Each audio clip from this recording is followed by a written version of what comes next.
What is going on, everyone? Welcome back to my channel. Today I've got another episode of r/OlderThanYouThinkIAm. Now, funnily enough, I reckon I'm actually older than a lot of you think I am. I've said multiple times in many of my videos that I'm 21 years of age, but in reality I'm 7.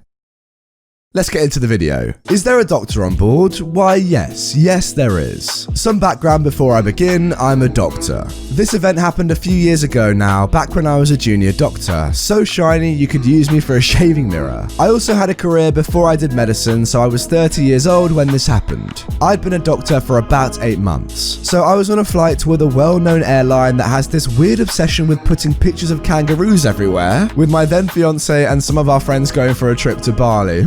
Wonder what airline that could be. The plane had just taken off, maybe 15 minutes in the air, when the flight crew say over the intercom the words every doctor dreads to hear on a plane. Is there a doctor on board? After looking around and seeing that no one else was getting up, I reluctantly head forward to the crew area to introduce myself. Looking very grateful for my presence, a flight attendant shows me to where the passenger in question is sitting. I walk up to a man who looks half dead. Thankfully, he has a medic alert bracelet and is still conscious enough to tell me exactly what is going on. He has Addison's disease, an autoimmune disease affecting the adrenal glands, and he feels like he is having an adrenal crisis. Basically, he is in shock due to a lack of the hormones that the adrenal gland secretes. Big trouble, like death in a few hours if untreated trouble. This is normally managed initially by a hydrocortisone injection, followed by several days of care in the nearest hospital. Unfortunately, he did not have the right documentation to be able to bring his auto-injector onto the plane, so it's in his checked luggage. Oh no. So I tell the flight attendant to inform the pilot that we need to get this man to a hospital as soon as humanly possible.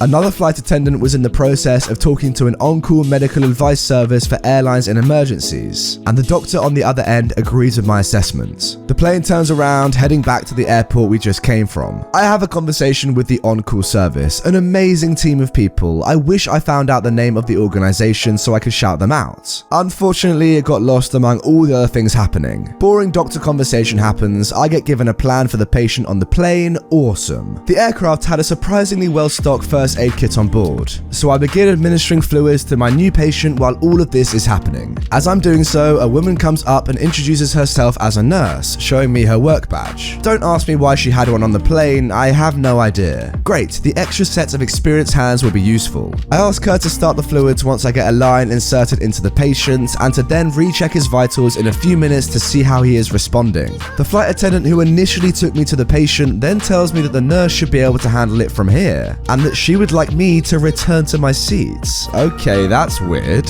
Her demeanor is a bit off, but I never noticed at the time. But there is nothing else I can do for the guy with onboard resources, we don't have the drugs he needs, and the nurse was perfectly happy to stay with him and alert me if anything goes downhill. So I go back to my seat thinking I have done a good job, not bad for a shiny noob doctor. Fast forward 20 minutes and the plane has landed again, and we appear to have gone to an empty gate somewhere away from the main terminals. The same flight attendant comes up and asks if I could please go and speak to the paramedics at the front of the plane as they board. Sure thing. So I head up to the front of the plane where I'm met by 2 very serious looking police officers. Sir, would you mind stepping off the plane for a moment? We would like to have a chat with you. Uh-oh, what did I do? I of course comply and step off the plane, after which I'm taken about 2 minutes walk away from the plane and put in an office. Are you aware that impersonating a doctor is a serious offense? One officer asked me. I ask what this was all about, and I'm told that the cabin crew called ahead to say that a medical student impersonating a doctor was treating a patient on board the aircraft. They asked for my ID and any documentation I can provide to prove I am a doctor. Slight problem. While I can provide my registration number, every doctor in my country has one and it can be used to look up the individual registration online, my passport, wallet, ID, everything is in my carry-on bag under my fiance's seat. One officer steps out to talk to someone, I assume to get my carry-on off the plane, while the other officer continues to talk to me. I later found out that the nurse who helped me vaguely recognized me from somewhere. I'd been on placement at her hospital as a medical student the year before, and she told the flight attendant that she thought I was a medical student. Rather than talk to me about it, they just assumed the nurse was right. Remember, I am 30 years old and look it.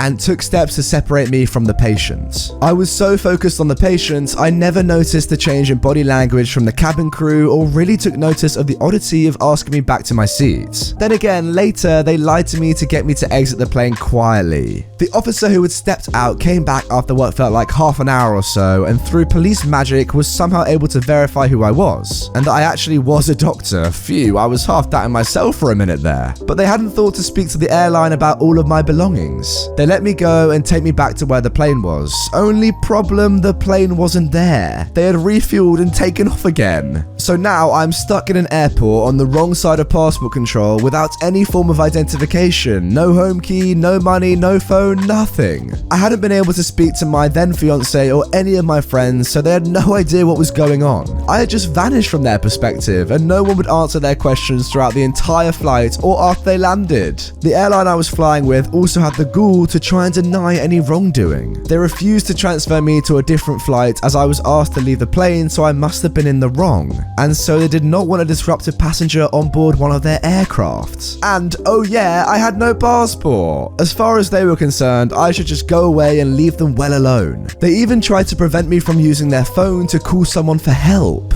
I ended up having to borrow the phone of one of the now very helpful police officers. Seriously, they helped me to report my belongings stolen by the airline. They thought it was all stupid. To call my now father-in-law to come and pick me up. I had to stay with them for a week without any clothes or toiletries until my now wife got back with all my stuff because I didn't have a key to get into my apartment. Thankfully, I managed to contact her after she landed, so she at least knew I was safe, but she stayed with our friends and enjoyed her holiday. No sense both of us being stuck at home. They even tagged me in all of the photos of them over there.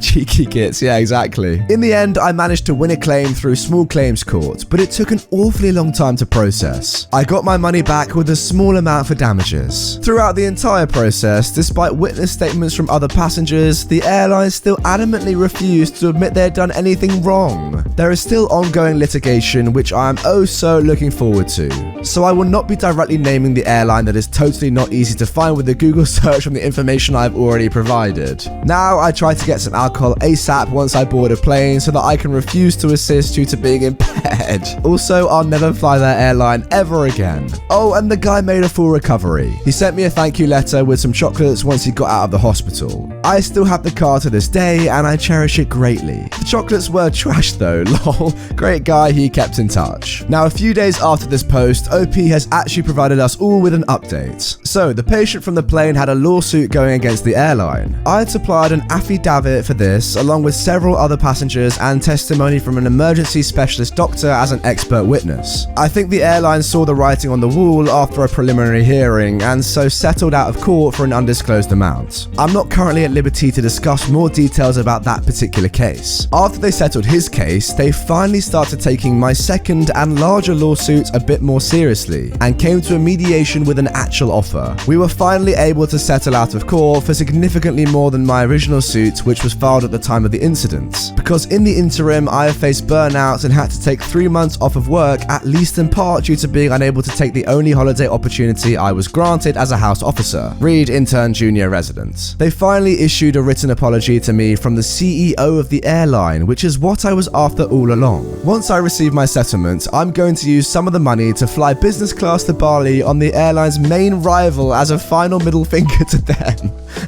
I love this guy. As for the nurse situation that many of you were talking about, the issue was dealt with at the same time. She was not truly at fault here. Again, all she did was make a passing comment to the air crew that was taken way too far, but she did endanger the patient and faced a small penalty as a result. I never felt the need for a personal libel case against her. It was all contained within the patient's lawsuits. Oh, and the airline was Qantas, by the way, the scumbags.